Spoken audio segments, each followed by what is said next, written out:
From KGW News, this is Straight Talk with Laurel Porter.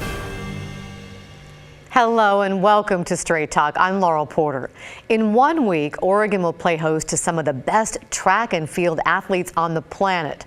Some of them have already arrived for the World Athletics Championships. It is the first time ever the event's been held in the U.S., and where better to hold it than historic Hayward Field at the University of Oregon in Eugene. In this episode of Straight Talk, we'll hear from Oregon Governor Kate Brown on what the event means to the state, and we'll see how one town ravaged by the wildfires of 2020 is rebuilding and preparing to host one of the teams. Then in our next segment, voters will decide in November whether to fundamentally change Portland's form of government. We'll hear from the head of the Charter Commission on the suggested changes and some of City Council's concerns. But first, Tracktown USA gets ready to welcome the world. The World Athletics Championships runs from July 15th through the 24th, bringing top athletes, including Olympians and world record holders, to Hayward Field. It was recently renovated and widely considered the best track and field stadium in the United States. The impact of the World Athletic Championships really cannot be overstated. This is the most prestigious track and field event that happens in the world. It's one of the largest sporting events that happens on a global stage. It's perhaps only surpassed by the Olympics and World Cup soccer. That's the CEO of Travel Oregon, Todd Davidson. He's one of many Oregon leaders with high hopes for the event's potential impact on the state's economy and reputation. My colleague Pat Doris had a chance to speak with Governor Brown about how Oregon landed such a large event and what it means for the state to be on the world stage. So, big track meet coming. You've got to be fired up for that. I am absolutely excited to host the entire world at Tracktown USA in Eugene, Oregon. We are excited to have athletes from over 200 countries, obviously media and folks, fans coming to watch the games. We expect thousands of people. It's an opportunity to showcase the beauty and bounty of Oregon. It's an opportunity to highlight the amazing small businesses and the products we produce in the state of Oregon, and obviously an opportunity to boost our economy. How did Oregon land this thing? That is a great question, but I have to believe it all revolves around Hayward Field. The magic and the history of Hayward Field. This is truly where track and field started. It is the heart and soul of track and field across the United States. And I have to say, the athletes that I have talked to, the American athletes, are so excited about competing at this event on U.S. soil. I think I heard or read that you got like a private tour of the whole stadium. Yes, I did. What was that like? It was extraordinary. What is happening there in terms of the physical work and their ability to measure athletes' progress and their ability to help train underneath the stadium is really extraordinary. This is work that is going to help our athletes across the entire United States, I think. And it's amazing that usually countries are awarded this, and this time it's Eugene, Oregon. Yes, prior to this, Doha, London, Beijing, and now Eugene, Oregon. Again, it's the first time in the history of these games that our athletes will be able to compete on U.S. soil. It is the first time that Americans will be able to see the World Athletics Championships on U.S. soil.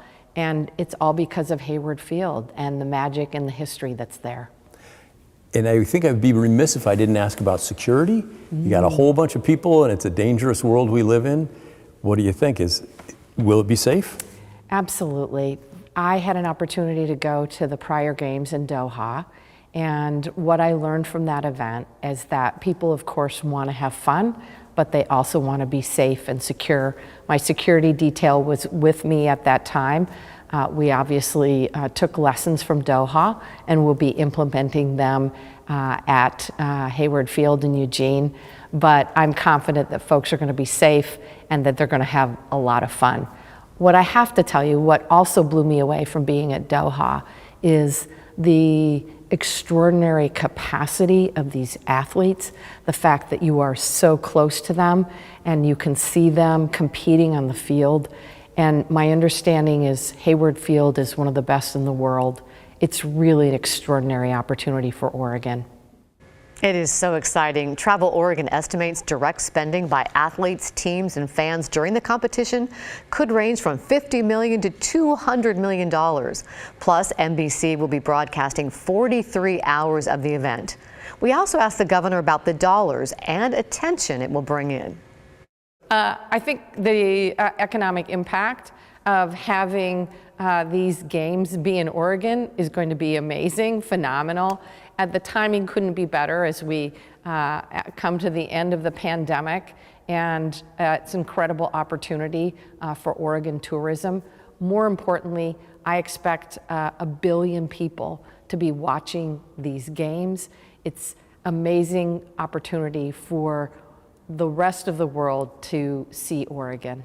And probably a chance for Oregon to rebrand itself or remind people that it's a safe place that doesn't have riots every night? Right, absolutely. That it's an amazing place for tourism, that we've got incredible beauty and bounty, 363 miles of Oregon coastline that's publicly accessible to the high desert, to the mountains, that this is the place for tourists to come and see what's going on. The World Athletics Championships are not just bringing attention to Eugene. One of the towns badly damaged in the 2020 wildfires is playing host to the Irish team, who just arrived in Oregon this week. Our Christine Pitawanich recently visited Vida to see how they were getting ready.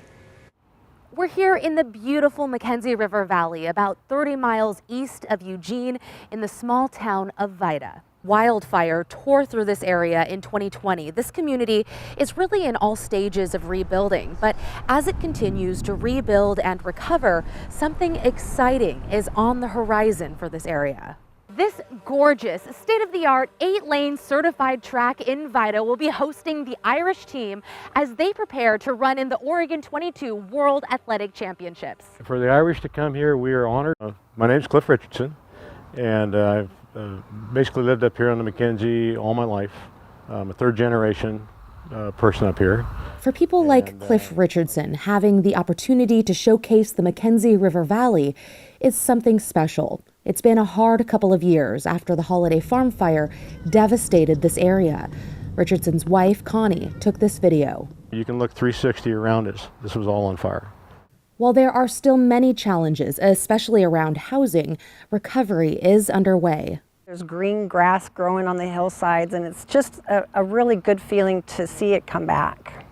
On the rebound is also excitement and hope, with news that the small town of Vida will be hosting the Irish team for the Oregon 22 World Athletics Championships. My name is Michael Bergman, and I'm the Vice President of the Mackenzie Community Track, but also the President of the Portland Track Organization. And Michael Bergman is the man behind the mission here in Vida. About 2 years ago, he reached out to Oregon 22, Travel Oregon, and then began reaching out to individual teams on his own to coordinate housing. I've talked to Sweden, the Czech Republic. I see the value of popping up track meets in rural communities that can be welcoming and really take ownership in it. You know, I called myself the Airbnb for tracks. During our meeting, Bergman took an important call from Ireland. I'm at the track. Here, I'll switch it to video call. Let me see it. The intent to show David, who handles logistics for the Irish team, the facilities here. We got a chance to hop on the call too. How are you feeling coming all the way from Ireland to our little community here in Oregon? Of course the team is excited. I mean, the World Championships is a massive event, and you know, it's from what athletes know, it's called Tracktown USA, and you know, Mackenzie's a little ways down the way from Tracktown, but they're excited to get there and you know, put some good work in ahead of what could be a busy summer. Leading up to Oregon 22, the team's days will be spent running on this track and resting here, 10 minutes up the road.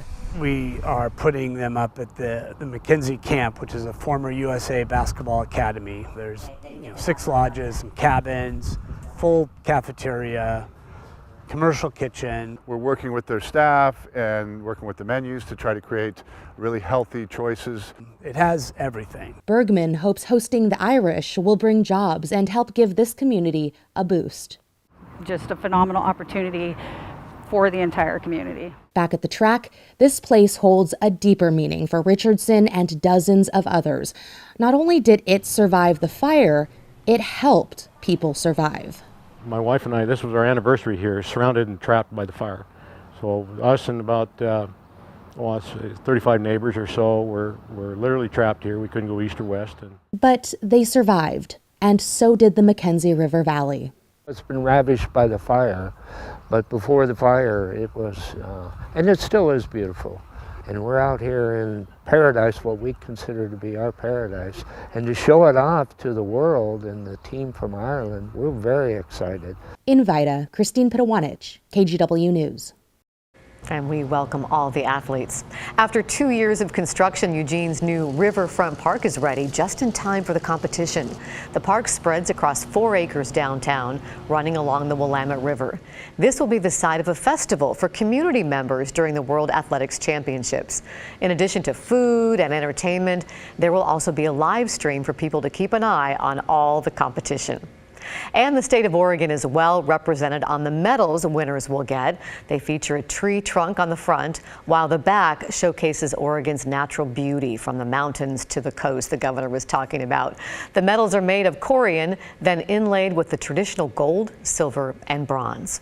And you'll be able to watch some of the championships right here on KGW starting July 15th. And stay tuned for a special edition of The Story live from Eugene on Monday, July 18th at 6 p.m.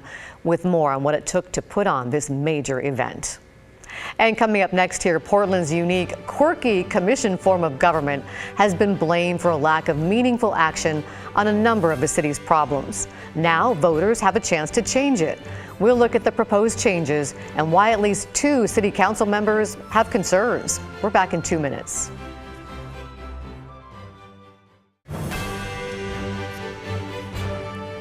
Welcome back to Straight Talk. I'm Laurel Porter. Portland's unique commission form of government dates back nearly 110 years.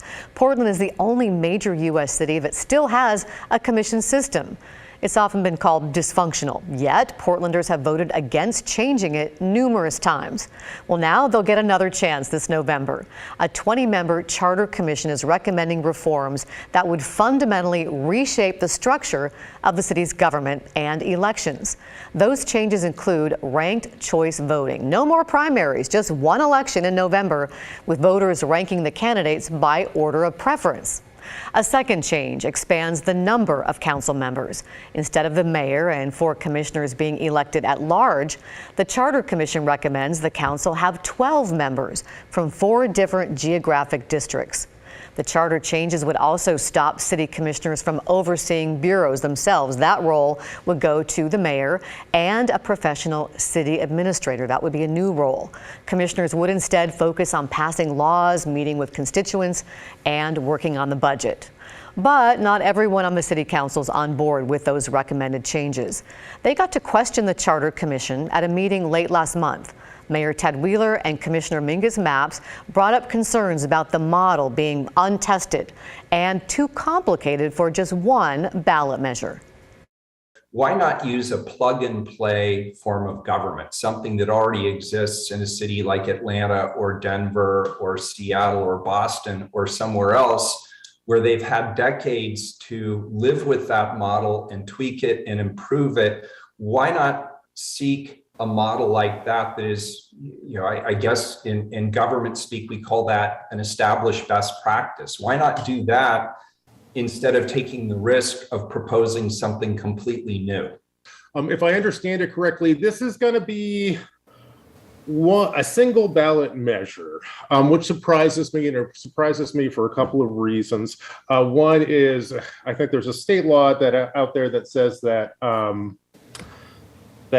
basically ballot initiatives should deal with one topic. But when I take a look at like the city manager thing, the multi-member district thing, the ranked choice thing, the expanding the size of council thing, those strike me as being really fundamentally different questions. Charter Commission members got to speak directly to City Council during that meeting.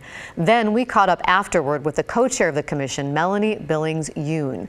Here is a portion of her interview with our Pat Doris. What did you think of the reception from the City Council yesterday?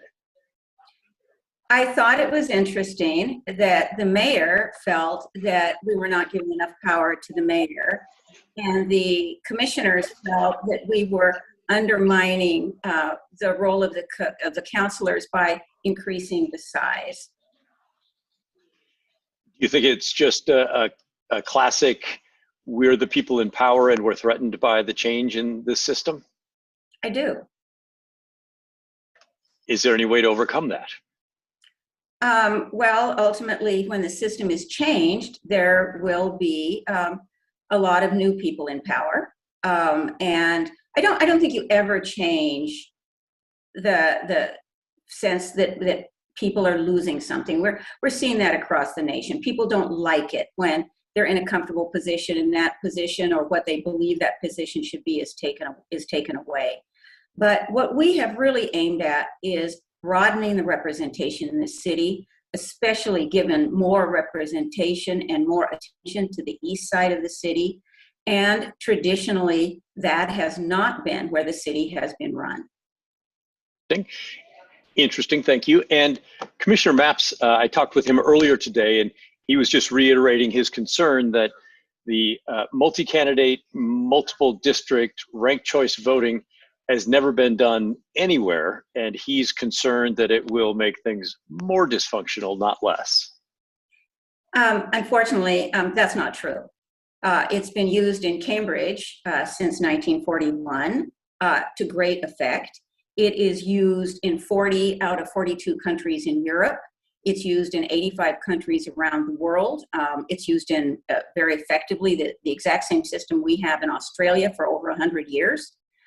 So that is not the case. The other thing that I'd like to respond to is that the Mingus Mapps and Vadim Mazursky have talked about how this would mean that we have 3 representatives per district, and that would be much worse than what we have now, which are 4 elected officials at large representing no district whatsoever. And so what Portland is, in fact, is one large multi-member district. The only difference being that this is being elected by a winner-take-all method. All right, so what's your position in front of the voters then? I gather you think it's the best system possible and should be approved? Well, obviously I do, yes, absolutely. When we started this process, we didn't start out by saying, what should we change in the Portland government? What we started out with was talking to a lot of Portlanders, thousands of Portlanders, and learning what is most important to them and to us as a commission. And we listed among the most important things, participatory and growing democracy, reflective representation, and representation of all areas of the city. So what we put together was a system that has been proven, and you can read studies by Cornell, American Academy of Arts and Sciences, Tufts, and so on.